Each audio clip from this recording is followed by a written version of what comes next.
Hi guys, welcome back to my channel. আমি মধুমিতা। আর আজকে তোমাদের যে ভিডিওটা আমি দেখাবো সেটা হচ্ছে বৈদ্যনাথ ধামে কিভাবে যাবে এবং কতক্ষণ কি সময় লাগে, কি কি খেতে পারবে, ওখানে কোথায় কোথায় ঘুরতে পারবে, সব কিছু ডিটেলসে। তো ফার্স্টে চলে আসি, আমি গিয়েছিলাম বন্দে ভারতে। তো ওটাতে ওই 3:50 ট্রেন ছিল, দুপুরবেলা পৌঁছে দিয়েছিল 7:10-15 নাগাদ। তো গিয়ে আমাদের এই সব খাবার দাবার দিয়েছিল, লাইক বিকালে টি স্ন্যাক্স এগুলো, এবং তার সঙ্গে জলের বোতলও দেয়। তো আমার মনে হয়েছে খুব ভালো একটা সার্ভিস এবং ট্রেনটা যথেষ্ট ভালো। ট্রাস্ট মি, তোমরা হয়তো এই সস্তায় যেতে পারো, বাট লাইফে একবার এই ট্রেনটাতে যাও, ইউ উইল ফিল লাইক কি মানে খুব ভালো একটা এক্সপিরিয়েন্স আমার হয়েছে। তার সঙ্গে washroom was clean, everything was very new, সব নতুন নতুন, ভীষণ ভালো লেগেছে আমার। এবং ভাড়াটা আমার ঠিক এক্স্যাক্টলি মনে নেই, কিছুটা 700-800 টাকা এরকম কিছুটা পড়েছিল ভাড়াটা। তো আমরা একদম সঠিক টাইমে পৌঁছে যাই এবং ওখানে দেওঘর মানে জাসিডি স্টেশনে আমাদের লিফটও ওখানে থাকে। তো লিফটে করে আমরা নিচে নেমে ওখান থেকে আমরা নিয়েছিলাম অটো নিয়েছিলাম। দেখতে পাচ্ছি ব্যাপক ভিড় তখন। তো অটোতে নিয়েছিল 150 টাকা। আমরা একেবারে হোটেলে পৌঁছে গেছিলাম। আমাদের হোটেলটা ছিল একদম ওভারব্রিজের মানে সামনে, একদম মন্দিরের কাছে। তোমাদেরকে তো আমরা দেখাবোই ডেফিনেটলি রুম এবং হোটেলটা এবং সব কিছুই। তার আগে যদি নতুন হও আর প্রথমবারের জন্য আমার ভিডিও দেখছো, প্লিজ চ্যানেলটিকে সাবস্ক্রাইব করতে ভুলো না। কমেন্টসে জানিও যে ফার্স্ট টাইম দেখছো এই ভিডিওটা, এবং লাইক করো, এবং ফিডব্যাক হলে কিছু ফিডব্যাক দিও। আমি যতটা পেরেছি ইনফরমেশন এখানে দেওয়ার চেষ্টা করছি। তো এখানে 10-15 মিনিট মতো লাগে, নট 10-15 মিনিট, একটু বেশি, হয়তো 15-20 মিনিটস লাগে। কুয়াশা ছিল তাই একটু হয়তো বেশি টাইম লেগেছে। তো আমাদের টোটো দাদা হলো দেখিয়ে দিল, মানে অটো দাদা দেখিয়ে দিল এখানে হোটেল। তো হোটেলটায় আমরা ঢুকে তোমাদের আমি ভাবছি রুমটা দেখিয়ে নেবো। তো হোটেল রামকৃষ্ণ ছিল এবং ওদের সার্ভিস ওয়াজ ভেরি গুড, ঠিক আছে, সার্ভিস খুব ভালো ছিল। রুমটা যেটা ছিল অতটা হাইফাই নয়, বাট ডেফিনেটলি 2-3 দিনের জন্য তোমরা যদি যাও তো এখানে থাকতে পারো। এই পার্টিকুলার রুমটা ছিল 1120। এবার ডেফিনেটলি দাম কমতেও পারে, বাড়তেও পারে সিজনের ওপরে। আমরা যখন বুক করেছিলাম আমরা গেছিলাম হচ্ছে 20-21 তারিখে জানুয়ারি 2024-এ। তো রাম মন্দিরের উদ্বোধন ছিল ওই সময়, এমনি সব জায়গায় ভিড় ছিল, তো এখানেও ভিড় ছিল। তো রিসেপশনের এই দাদা ভীষণ হেল্প করেছে, is a very good person আমার মনে হয়েছে। তো ভীষণ ভালো সার্ভিস, সবসময় দেখিয়ে দেওয়া কোথায় মন্দির, সব ডিরেকশন। তো যাওয়ার সময় মানে যেদিন আমরা পৌঁছালাম রাত্রিবেলা, তখন একটা ডিফারেন্ট ওয়েতে আমরা গেছিলাম, মানে রাস্তা দিয়ে জাস্ট এই 2-3 মিনিট মতো ওয়াকিং, আর সামনেই মন্দির একেবারে। আর সকালে যখন পুজো দিতে চাই সেটা একটা ডিফারেন্ট ওভারব্রিজ দিয়ে যেতে হয়। তো আর ওদের হোটেলটা একদম ওর সামনে, যেখান থেকে এন্ট্রিটা স্টার্ট হচ্ছে একদম সামনে। যদি তোমরা মেয়ে হও বা ফ্যামিলি হও, যে বেশি দূরে থাকতে না চাও, তাহলে এই হোটেলটা কিন্তু তোমরা নিতে পারো। তো রাত্রিবেলা মন্দিরে যখন গেলাম, কি সুন্দর লাগছে, ব্লু রেড, একটা শিবজির মন্দির, একটা পার্বতীজির মন্দির, এবং তার সঙ্গে তারপরে ভাবলাম সামনে ভিআইপি গেটের সামনে এই একটা আমরা রেস্টুরেন্ট পেয়েছিলাম যেখানে খেয়েছিলাম। এখান থেকে দেখো তোমাদের জন্য আমি নামটা এবং সব ডিটেলস নাম্বার দিয়ে দিলাম। যদি তোমরা আসো প্লিজ এখান থেকে খেও, ট্রাস্ট মি, ভীষণ ভালো সব খাবার দাবার, দামও একদম রিজনেবল ছিল। যেরকম পালক পনির 160 টাকা ছিল, যেটাতে আমরা আরামসে 3 জন খেতে পারবে। তো খেয়ে দিয়ে আমরা চা খেলাম, বিকজ ভীষণ ঠান্ডা। তো যাই হোক, খেয়ে দিয়ে চা খেয়ে পরের দিনে সকালে পুজোর জন্য ভাবলাম চুড়ি কিনি। এখানে অনেক চুড়ির দোকানে, চুড়িগুলো ভালোই আমার সস্তায় লেগেছে, 40 টাকা করে মাত্র, বা 24টা পিস চুড়ি 40 টাকা। তো আমার মনে হচ্ছে সস্তাই আছে, আমি জানি না চুড়ির রেট কীরকম কী চলছে। তো আমার তো ভালো লেগেছে বলে আমি এই চুড়িটা নিয়ে নিলাম, যাতে পরের দিন আমি পরে যেতে পারি। তো আমার তখন বেশ ঠান্ডাও ছিল এখানে। হ্যাঁ, তো এই দেখতে পাচ্ছ এই সবগুলোই কিন্তু 40 টাকা করে, মানে এতগুলো চুড়ি 40 টাকা। ভোর আমরা উঠে গেছিলাম 5:15 আই গেস, আমরা ঘর থেকে বেরিয়েছিলাম 5টা থেকে 5:15 মধ্যে। তো এরকম ঠাকুরের ফুল টুল নিয়ে নিলাম একদম বাড়ির সামনে থেকে, নিয়ে আমরা পুজো দিতে গেলাম। দেখতে পাচ্ছ এই যে ওভারব্রিজটা, এইটা হচ্ছে আমার একদম হোটেলের সামনে থেকে, তোমাদের দেখিয়ে দিলাম, দেখো হোটেল রামকৃষ্ণ, আর এই হচ্ছে ওভারব্রিজ। তো ওটা দিয়ে আমরা এবার চলতে থাকলাম। আমাদের পুজো শেষ হয়েছিল 6:30 নাগাদ, অলমোস্ট 1-1.5 ঘন্টা মতো লেগেছে। এবার তোমরা যদি একদম ভোর যেতে পারো তো খুবই ভালো, তাহলে অনেকটা ভিড় কম পাবে। আর যদি তোমরা ইনকেস হয় না খুব দেরি করছো, তাহলে যেটা হয় আর কি, সব জায়গাতে ভিড়টা বেড়ে যায়, তখন অনেক বেশি তোমাদেরকে লাইনে দাঁড়াতে হবে।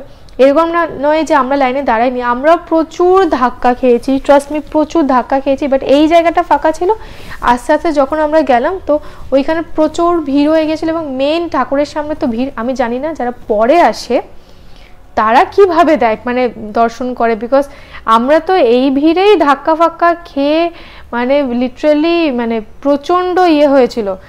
তো আস্তে আস্তে তোমরা বুঝতে পারবে ভিড়টা বাড়ছে পেছন থেকেও এবং সামনে থেকেও, যার জন্য ধাক্কাটাও বাড়বে। তো এরকম না ওরকম টিকা লাগাতে পারো, এবার ওখানে তোমরা অনেক কিছু টুকটাক কিছু কেনার হয়তো সেগুলো তোমরা কিনতে পারো, নিয়ে তারপরে আসবে তোমাদের এই সরু মতন গলিটা। এটা লিটারালি সরু, তোমাদেরকে দেখাচ্ছি, দেখো কত সরু, জাস্ট লাইন লাইন দিয়ে যাওয়া যেতে পারবে এরকম আর কি। দুজনও ঠিক করে সেরকমভাবে দাঁড়ানো যাচ্ছিল না। প্রায় মন্দিরের কাছে পৌঁছে গেছি, তখনও দেখো রাত, নট সকাল, মানে ভোর হয়নি, সূর্যের আলো তখনও ফোটেনি, আর আমরা পৌঁছে গেছি হচ্ছে পুজো দিতে। আমরা এটাই ভেবেছিলাম, বিকজ এরপরে আমাদের বাকি জায়গাটা এক্সপ্লোর করা ছিল, আরও একটা ধাম যাওয়ার কথা ছিল। তো এই যে বৈদ্যনাথ ধাম, শুধু বৈদ্যনাথ ধাম কিন্তু একটা জায়গা আসলে এটা কমপ্লিট হয় না, তার সঙ্গে বাসুকীনাথ ধাম, ওটা হচ্ছে প্রায় 40 কিলোমিটার দূরে মতন, ওখানেও যেতে হবে তোমাকে, তাহলেই কমপ্লিট হবে। তার সঙ্গে তোমরা যদি কিছু মানত করো, এরকম লাল মানে ধাগা কিনতে পাওয়া যায়, পার্বতীজির মানে শিবজির থেকে পার্বতীজির অবধি মানত করে তোমরা এটা বাঁধতে পারো। এইবার যেটা হচ্ছে বৈদ্যনাথ হচ্ছে ধাম হচ্ছে একটা জ্যোতির্লিঙ্গ, 12 জ্যোতির্লিঙ্গের মধ্যে একটা জ্যোতির্লিঙ্গ। তার সঙ্গে এখানে ইউনিক যেটা ব্যাপার সেটা হচ্ছে এটা কিন্তু শক্তিপীঠ। তো এখানে পার্বতী মা এবং শিবজি দুজনেই আছে, দেখতে পাচ্ছ একটা মন্দির থেকে আরেকটা মন্দির, ওটা হচ্ছে পার্বতীজির মন্দির, এটা শিবজির মন্দির। তো এখান থেকে তোমরা এই ধাগাটা বাঁধতে পারো। আমাদের থেকে নিয়েছিল 551 মোস্ট প্রবাবলি, যদি আমি মনে থাকে এক্স্যাক্টলি, তো 551 করে পার হেড নিয়েছিল এই ধাগাটা বাঁধতে। এবার তোমরা তোমাদের যেরকম তোমাদের ইচ্ছে করবে সেরকম বাঁধতে পারো।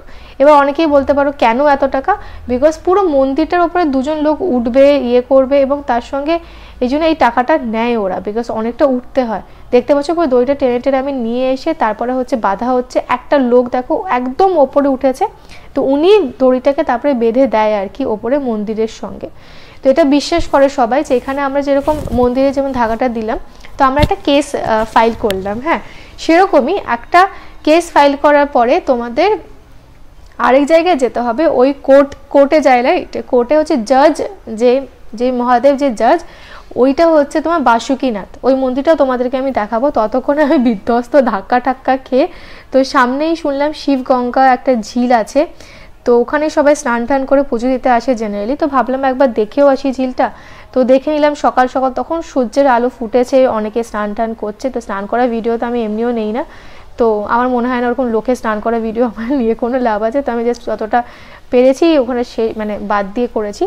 এবং সেম রেস্টুরেন্টে আবার খেতে এসেছিলাম, ধোসা নিয়েছিলাম এবং তার সঙ্গে ছিল হচ্ছে কচুরি। কচুরিটা অতটা না ভালো লাগলেও ধোসাটা কিন্তু অসাম লেগেছে। তো সকাল সকাল যদি আসো, তো যদি তোমাদের কচুরি না খেতে ইচ্ছে করে তাহলে প্লিজ ধোসাটা ট্রাই করো, ধোসাটা ভালো ছিল। এবার এই দুটো আমরা খাবার নিয়েছিলাম, 120 বা এরকম কিছু একটা পড়েছিল। এবং তারপরে আবার রেডি ফেডি হয়ে আমরা বেরিয়ে গেলাম বাসুকীনাথের জন্য অটো করে। এবার এই যে অটোটা, এই অটোটা একটু খারাপ ছিল বলে 70 টাকা করে চাইছিল।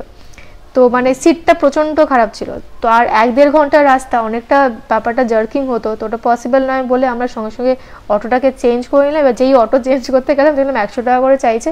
তো এক্স্যাক্ট রেটটা আমি জানি না, 70 না 100, তো সামওয়্যার বিটুইন এরকম নেয়। ভীষণ ঠান্ডা ছিল সেদিন, মানে 10 ডিগ্রি, তখন দুপুর মানে 10:30টা 11টা, তখন 10 ডিগ্রি, ভালো ঠান্ডা ছিল। এরকমই 1.5 ঘন্টা মতো লাগলো বাসুকীনাথ ধাম পৌঁছাতে। ওখানে পৌঁছে এই মন্দিরটা অনেকটা সিমিলার বৈদ্যনাথের মতনই, বৈদ্যনাথ ধামের মতনই, কিন্তু এখানে তোমরা অতটা বেশি জমজমাট পাবে না। বা স্পেশালি এই দিনে ভালো জমজমাট ছিল একটাই রিজনে, সেটা হচ্ছে রাম মন্দির উদ্বোধন হচ্ছিল সোমবার, আর সোমবার তো এমনি মহাদেবের দিন, তো ওই জন্য আরও বেশি ভিড় ছিল সেই দিন। তো আমরা ফুল টুল কিনে, ফুল জল নিয়ে আমরা চললাম মহাদেবের কাছে দিতে। তো এখানেও সেই দিনের ভিড় ছিল, বাট আমার যতদূর আমাকে সবাই বলছিল আর কি এখানে খুব একটা ভিড় হয় না। বাট এইটা যেটা বলছিলাম যে কোর্ট কেস, তো আমরা যখন কোনো কোর্ট কেস করি তখন আমাদের কোর্টে আসতে হবে, রাইট? কেস ফাইল করলে আসলে ওখানে জাজ থাকে, তো এখানে যে মহাদেব উনি হচ্ছে জাজ, তো উনি যদি কেসটা ক্লিয়ার করে দেন তাহলেই কিন্তু তোমার যে মানতটা তুমি করে এসছো বৈদ্যনাথ ধামে, ওটা তোমার ফুলফিল হয়ে যাবে, মানে মানতটা তোমার সাকসেসফুল হবে, ঠিক আছে? এরকমই একটা গল্প আমাদেরকে বললো, তো আমি ভাবলাম যে তোমাদের সঙ্গেও শেয়ার করি। সঙ্গে মা কালীর এই মন্দিরটাও আছে ভীষণ সুন্দর, তো ভাবলাম তোমাদের জন্য একটু তোমাদেরকে দেখাই। বিকজ অনেকেই আছে যারা আসতে চায় বা আসতে পারছে না, তাদের জন্য মাঝে মাঝে এই ভিডিওগুলো ভীষণ ভালো লাগে। তো এই হচ্ছে মন্দিরের বাইরেটা, এবং তারপরে ঢুকলাম। এবার ঢুকে অত আমি ভিডিও করিনি বিকজ যেইটুকুনি দরকার আমার মনে হচ্ছে তোমরা ডেফিনেটলি এখানে এসে দেখো, মন্দিরটা ভিজিট করো, খুব সুন্দর, ভালো লাগবে। অনেক পুরনো মন্দির আফটার অল, তো ভালোই লাগবে।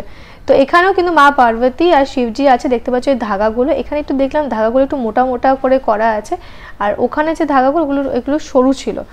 তো তার সঙ্গে এখানে ব্যাকগ্রাউন্ডে না সেদিন এত ভালো গান বাজছিল, লাইক রামজি আয়েঙ্গে, সঙ্গে মানে মহাদেবের গান। তো মানে একটা আলাদাই ফিলিং, ট্রাস্ট মি, আলাদাই ফিলিং।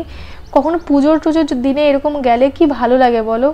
ভিড় তো ডেফিনেটলি হয়, বাট ভালোও লাগে। তো তার সঙ্গে না পুরো প্রদীপ সেদিন জ্বালানো হবে বলে দেখলাম যে পুরো প্রদীপ বের করে রেখে সবাই বেশ জ্বালানোর প্রস্তুতি নিচ্ছে।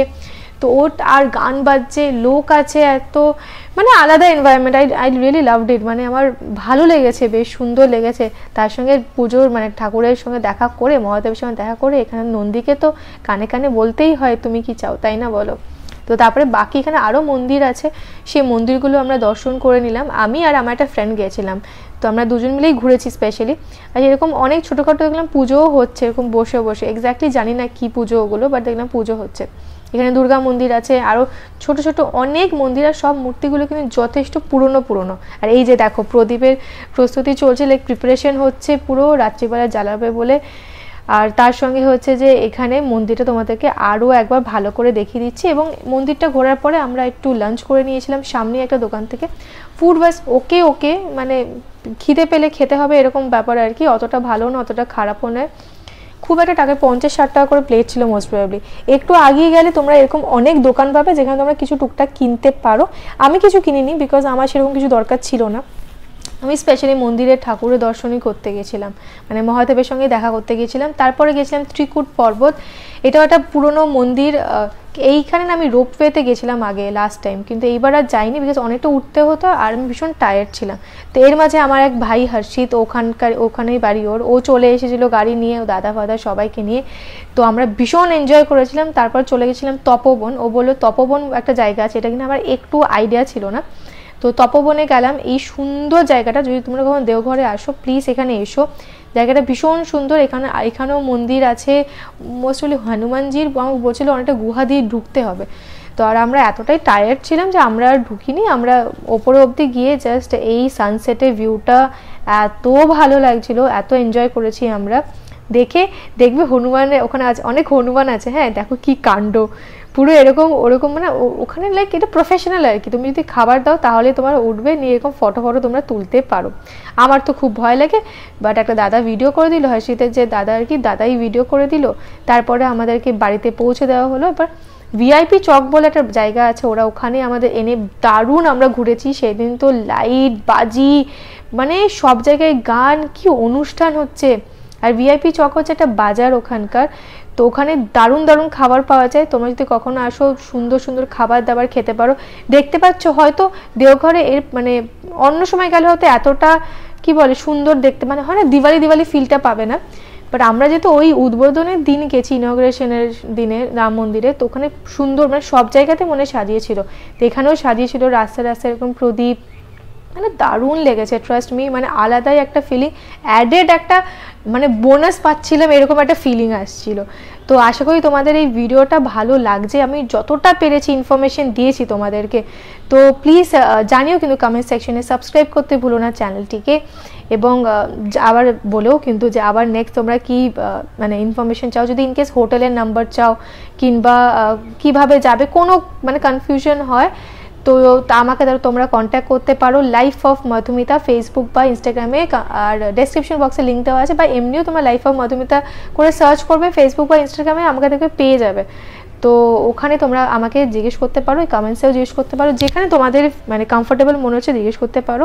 আমার একটা ভূতের চ্যানেল আছে, লাইক ভূতের স্টোরিসে, লাইক রিয়েল হরার এক্সপিরিয়েন্সেস, ওটা হচ্ছে মধুমিতা মিত্র। চাইলে তোমরা ওই চ্যানেলটিকেও সাবস্ক্রাইব করে আমাকে সাপোর্ট করতে পারো।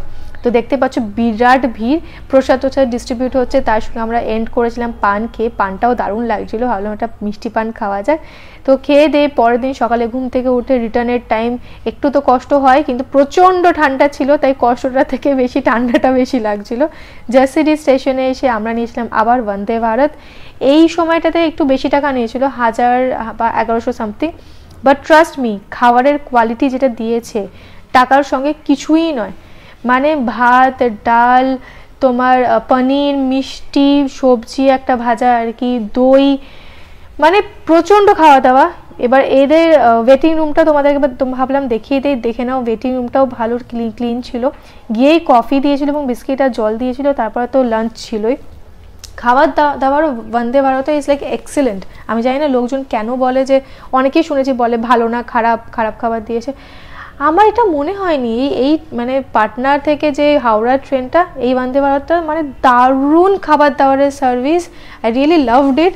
আমার যদি কখনো চান্স হয় আমি আবার এই ট্রেনে যাব, এবং মানে আমার সার্ভিস দারুণ লেগেছে, ট্রাস্ট মি দারুণ লেগেছে। মানে টাকার সঙ্গে ভ্যালুটা ওরা বোঝে, এবং খাবার দাবার ভীষণ ভালো ছিল, এবং আমার তো সব ঠিকঠাকই লেগেছে। তো তোমরা যদি কখনো বন্দে ভারতে মানে ট্রাভেল করে থাকো তাহলে জানিও কিন্তু কমেন্ট সেকশনে তোমাদের এক্সপিরিয়েন্সটা কীরকম ছিল। তো এই ছিল আমার দেওঘরের ট্রিপ। আশা করি তোমাদের ভিডিওটা ভালো লেগেছে, এবং আমার সঙ্গে আবার তোমাদের দেখা হবে অন্য কোনো ট্রিপে বা অন্য কোনো ভিডিওতে এই চ্যানেলে। তো ভালো থেকো, সুস্থ থেকো, সাবধানে থেকো, সাবস্ক্রাইব করতে কিন্তু ভুলবে না চ্যানেল, ঠিক আছে?